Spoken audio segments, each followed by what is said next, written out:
வெறும் வாக்குறுதிகள் மட்டும் அளித்து அதனை செயல்படுத்தாத திமுக அரசு மாணவர்களின் எதிர்காலத்தை ஆபத்தில் தள்ளியுள்ளது. திமுக ஆட்சிக்கு வந்த பிறகு தமிழ்நாட்டில் கல்வித்துறையில் பல்வேறு பின்னடைவுகள் ஏற்பட்டு உள்ளன.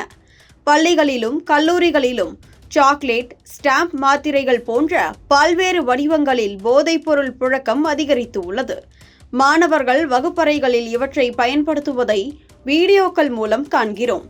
மேலும் டாஸ்மாக் கடைகளில் பள்ளி மாணவர்கள் மது வாங்கி குடிக்கும் அவல நிலையும் உருவாகியுள்ளது.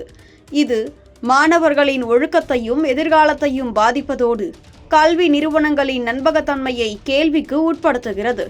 அத்துடன் மாணவிகள், குறிப்பாக சிறுமிகள், பாலியல் துன்புறுத்தலுக்கு ஆளாகி ஆசிரியர்கள் உள்ளிட்ட பலர் போக்சோ சட்டத்தின் கீழ் கைதாகி உள்ளனர். பள்ளிகளில் மாணவர்கள் மர்மமான முறையில் உயிரிழந்த சம்பவங்களும் பதிவாகி உள்ளன.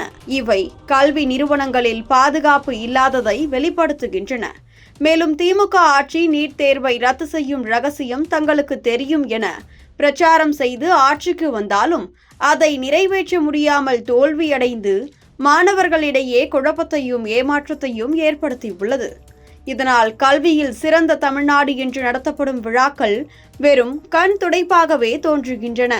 கூடுதலாக 208 அரசு பள்ளிகள் மூடப்பட்டு கிராமப்புற மற்றும் பொருளாதாரத்தில் பின்தங்கிய மாணவர்களின் கல்வி வாய்ப்புகள் பறிக்கப்பட்டு சமூக ஏற்றத்தாழ்வு மேலும் அதிகரித்து உள்ளது.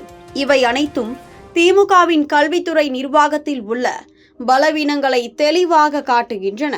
எனவே மாணவர்களின் பாதுகாப்பை உறுதி செய்யவும், போதைப்பொருள் புழக்கத்தை தடுக்கவும், கல்வி வாய்ப்புகளை பாதுகாக்கவும், நீட் தேர்வுக்கு மாற்று வழிகளை வகுக்கவும் திமுக அரசு உடனடியாக தீவிர நடவடிக்கைகள் எடுக்க வேண்டும்.